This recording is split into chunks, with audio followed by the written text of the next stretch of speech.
Chelsea and welcome back to my channel. For today's video, I have my 30 in 30 manga challenge wrap up.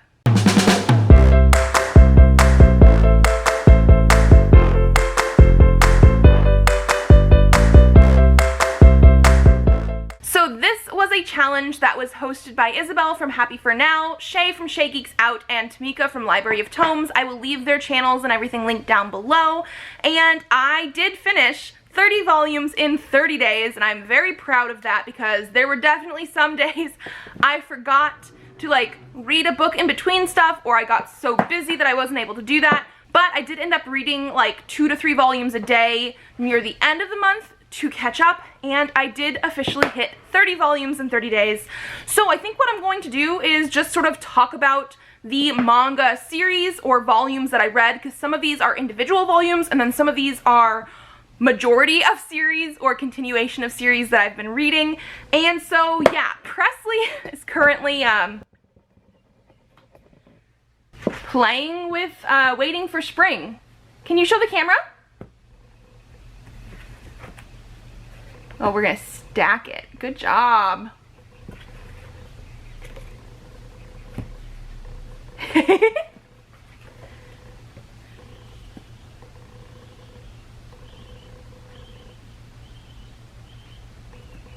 So speaking of Waiting for Spring, this is actually the series that I started off reading in April. I actually had read, I think I mentioned in my TBR video, the first 6 volumes before. However, looking on Goodreads, apparently it was the first 7 volumes. And this is a 14-volume series. I had owned volumes 1 through 12, and I definitely started reading at volume 1 and continued on. It's very shiny today for some reason. He's going to steal them all from me.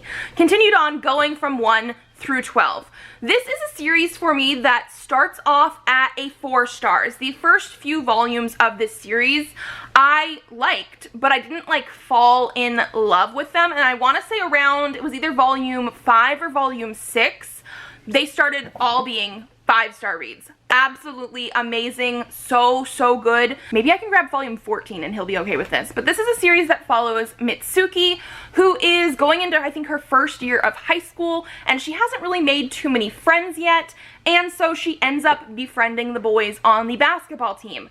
It is a little bit of romance as we get further into the books. There is a love triangle. It seems to have some very common shoujo tropes, but like I said, I absolutely fell in love with the series, especially around volumes 5 or 6. And so I did read volume 1 through 12. I wasn't planning on getting volume 13 and 14 this month because I am on a semi-book buying ban. However, I loved what I read so much that I had to pick these up. And volume 14, this one here, is the last one in the series. So yeah, I definitely had to do that. Volume 13 is technically the last one in the series, and this is more a collection of short stories and epilogues, but it definitely fits in as the last volume very well, so obviously read to volume 14.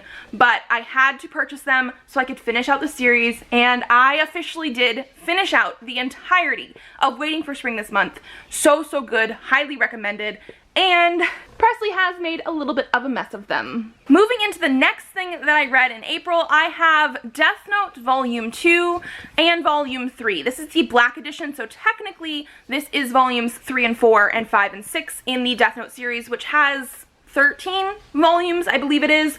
And one of my goals for April was actually to finish this series because I have been absolutely loving it. I read volume 1 in this Black Edition back in March, and I was like, okay, manga, we're gonna do it. We're going to read the entirety of Death Note. This is one of those series that is a little bit longer to read for me personally. One, it is 2 volumes in one.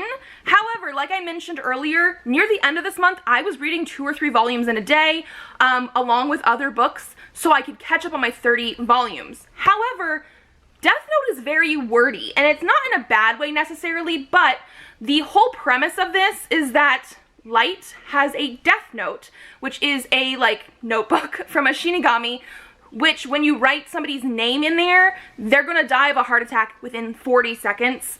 And then we also have L, who is part of the detective task force thing, trying to figure out who Kira, the person who is basically killing all of these bad guys, is. And there's this whole, like, we get to see from Light, we get to see from L, we get to see them sort of trying to figure each other out.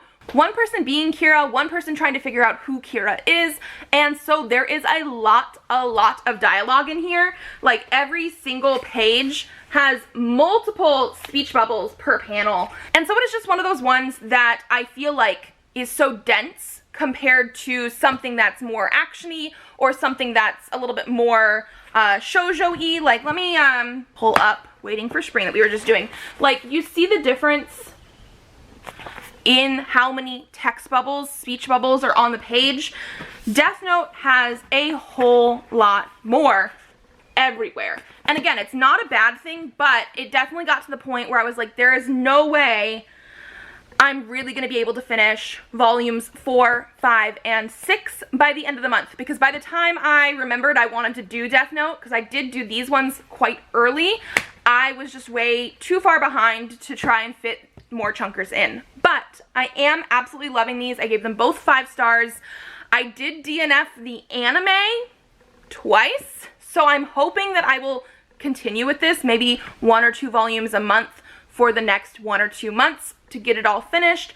And I'm hoping to really enjoy it more than the anime. There's just, you know, stuff happened and I couldn't continue, and so yeah, I DNF'd it, but I definitely want to continue because it is so good. It's living up to what I remember of the anime when I was loving it, so yes.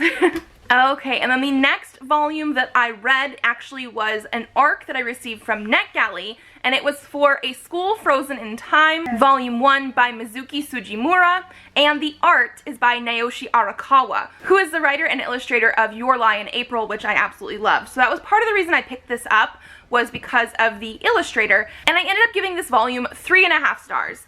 There are a lot of good points here. It is very dark. The whole premise of this book is that these kids go to school one day. There's a group of them, I can't remember exactly how many, but they go to school one day and they end up trapped in their school. They can't escape, and they realize they have forgotten the name of the student who committed suicide there at one of the school festivals. And so one thing I absolutely love is there was a content warning section at the very beginning of the book, as well as talking about like the suicide prevention stuff, which I absolutely love. But suicide is a big topic in this book, and so it is a little bit horror-y, a little bit mystery, because these kids have forgotten who it is, and they think it's one of the kids that went to school that day who was trapped in school, and I'm very curious to see what's going to happen with this.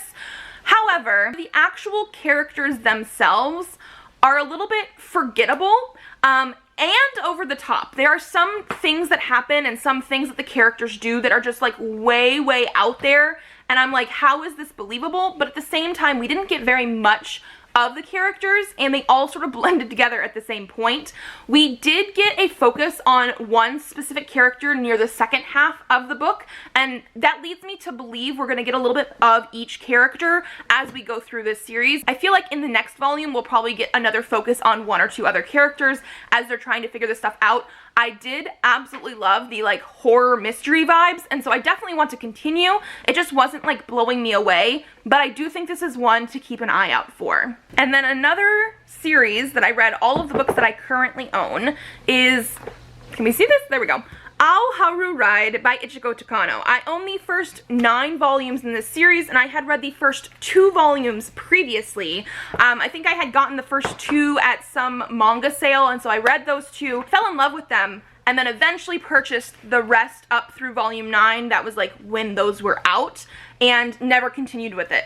So I definitely decided to read these this time, and I loved every single volume. 5 out of 5 stars. This is so good. This one follows our main character of Futaba, who doesn't really like boys. In middle school, she had met a boy named Ko Tanaka, and he was only there for like the first semester of middle school, and to her, he didn't seem like all the other guys, and so she ended up having a sort of crush on him, but he ended up moving away very abruptly. He is going to take my book, so let's move on to the second one. So when she goes into high school, eventually he moves back, and so it's a whole bunch of her trying to figure out if he's the same guy that she knew. Does she still like him?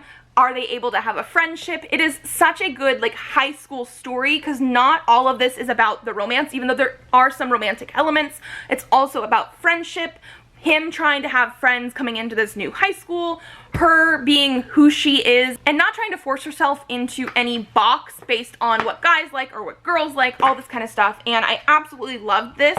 One thing I will say is I read the first 9 volumes, and somewhere in the middle of that, we start to have a love triangle. But let me tell you, I am not mad at this love triangle whatsoever. There is such good character development through all the characters, especially the 3 in the love triangle, that like I don't actually know like who to specifically root for. They are so well developed. They have such differing personalities, and there are reasons to love every single one of them, and oh, I'm so glad it is done the way it is done, because usually I don't like love triangle stuff being introduced, even if it's quite early. If you know that like this is who this person is going to end up with, this is who the author is saying that they're going to end up with, and we just have a love triangle to like make waves. This one doesn't do that. I absolutely love this series. I think it is finished now. I don't remember how many volumes it is, but I definitely need to buy the rest of them to finish them, because oh, so good. Another NetGalley manga arc that I ended up getting approved for and reading in April is And Yet You Are So Sweet Volume 1 by Kujira Annan. So this one, I did not actually like this one very much. I gave it 2.5 stars. The main reason for that is that this follows Maya, who ends up confessing her love to a boy that like does not know who she is, and because of that, one of the more popular boys in school named Chigira says that she can instead pretend to have one-sided feelings for him so that she can get over her previous crush. The premise does not seem bad. However, there was no build-up whatsoever in the friendship, the relationship, the romance, anything. I don't know if the later books in this series are going to get better, because it really just felt like the author was trying to get from point A to point B in this relationship. Like, oh yeah, she's supposed to have one-sided feelings for him, and then she's gonna fall in love, and then he's gonna fall in love. But like, there was literally no connection. They hardly ever talked to each other.